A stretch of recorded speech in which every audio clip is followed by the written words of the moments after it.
Hello, Kevin. These are your carburetors. The ones that with no machine work whatsoever to them. The only thing that did was to dress down the mating surfaces, help in terms of preventing air leaks. Let me go over a few things with you. First of all, we've got all new gaskets, factory gaskets, which are red in color. All the plating is gold, or the yellow and yellow cadmium as per original. Since I got helicoils in the threads as necessary to keep things from keep the old threads strip out or rot away because of the zinc die cast of the material. Let's see here. When mounting the carburetors, you want to use two. Well, I'm just going to get 2 wrenches. I forgot. Hang on.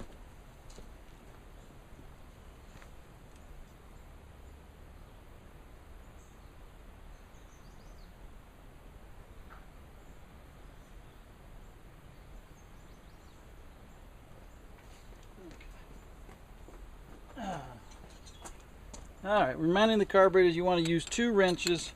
One here to secure the fuel inlet in the flow bulb cover, and one here to handle your swivel fitting. That way you keep from ripping out the threads in the flow bulb covers. I suggest tightening the carburetors in a crisscross fashion so you don't put too much pressure on one ear or another.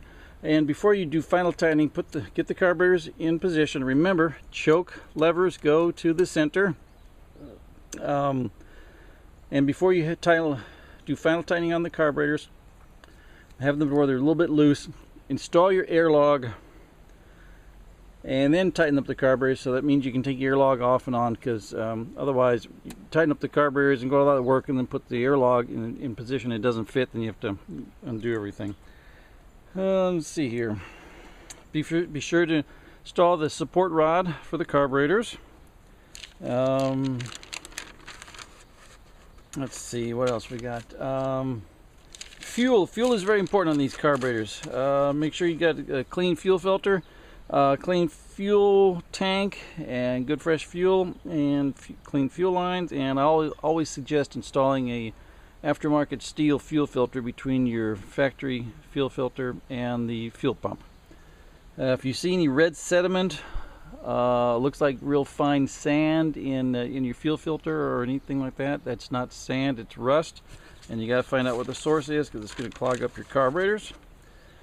The carburetors will be tuned, and you won't have to mess with anything, but should you ever get in that position where you want to mess with anything, your initial settings on the carburetors, initial setting on the throttle linkage, idle speed is 1.5 turns in after you've made initial contact with the lever, and 1.5 turns out after you screw this all the way in, just so it snugs down, and then back it out 1.5 turns. Do not crank down on this thing really hard. This is your second barrel idle mixture screw, and it's blanked off completely. It does not need to be messed with or adjusted. Actually, on these carburetors, you're probably about 1 turn out on the initial setting on the idle mixture screw. And then linkage is very important. Let's see, all the linkage rods coming up to this point are fixed. That information I'll give to you in terms of diagram shows center to center on your rods. This one is your final turnbuckle linkage, and that's a turnbuckle so that you can dial it in and out to precisely snap it in place, and I'll show you how that works. And let's see, that's right, G55. The G55 is right here, and this is what controls your idle, and that's the only thing that controls your idle. If your car will run above idle but dies at idle, it's because this is clogged on one carburetor or the other. This G55 does nothing, and so that means if you need to, you can swap one for the other. If this one's clogged up and you're on the road and you need to get going, just swap them out. Otherwise, take out each G55 and clean it up and put it back in. It's G55, which is printed on the top, so that you know what I'm talking. That's what the reference is that I'm making. Yeah, let's see if we can. All right, now we got a cold engine. Absolutely cold. Been sitting overnight since I did the test yesterday. Well, first thing you're going to do is you want to make sure you got fuel in the float bowls, and you can use your priming lever on your fuel pump. So I make sure we've got fuel in the bowls, because the carburetors will either seep or you'll have evaporation. Okay, we got fuel, and we'll do a couple of gooses with the throttle. Ignition on. Choke. Alright, choke going.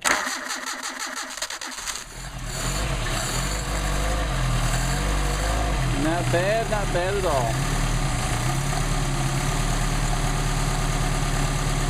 And before we can tune them, we've got to let the engine warm up. And one thing you'll notice on the choke is, in addition to moving the butterfly, you're also actually moving your throttle linkage. You're actually opening up the throttle.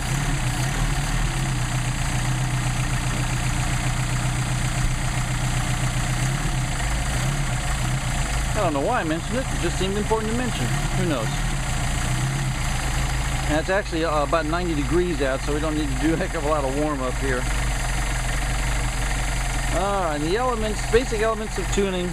You want to make sure that your second barrel butterflies are closing. And since we had no machine work, we're going to have to tape whatever comes our way in terms of the fit of the butterfly to the bore of the carburetor body. So right now we're measuring 3.5 in terms of the flow, and that one's 3.5 as well, 3 to 3.5. Usually we get them down to like 1 or half or one when with the machine work. But these are actually in very good condition, and the carburetor is in really good condition. Next thing you want to do is you're going to balance the airflow going through here. So we've got, this one says it's 7.5. This one says it's 5.5, 6. So we got to find out. We're going to find out why the discrepancy. And what you're going to do is we're going to undo the linkage here. Well, part of the problem is these are not warmed up, so I'll show you what I'm talking about anyway while this thing warms up. What you want to do is disconnect the linkage so each carburetor is independent, and then you can measure the airflow, which we'll do in a minute. I'll just get it warmed up here.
Getting up the temperature.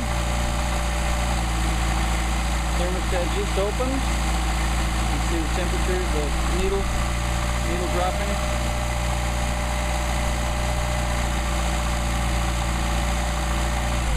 Okay, temperature is stabilized. Our idle is stabilized. You'll notice the idle came up.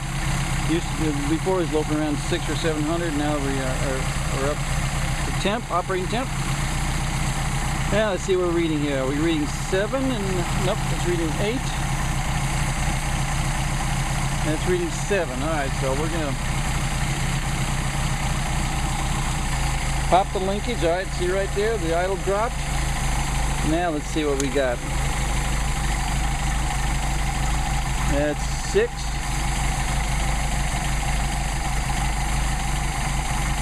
6 in a smidge, so we're going to bounce this one up here. We're going to adjust this in a little bit. There's about 6.5. 6.5. Okay. Now then, our mission is to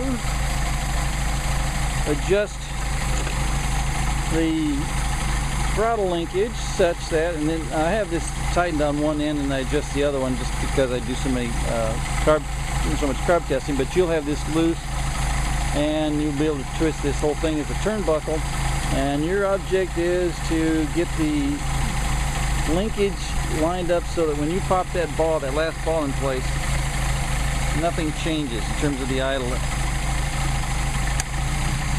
Nope, just changed. So we got a linkage problem.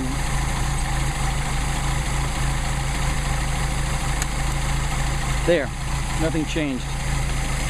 I like it. I like it.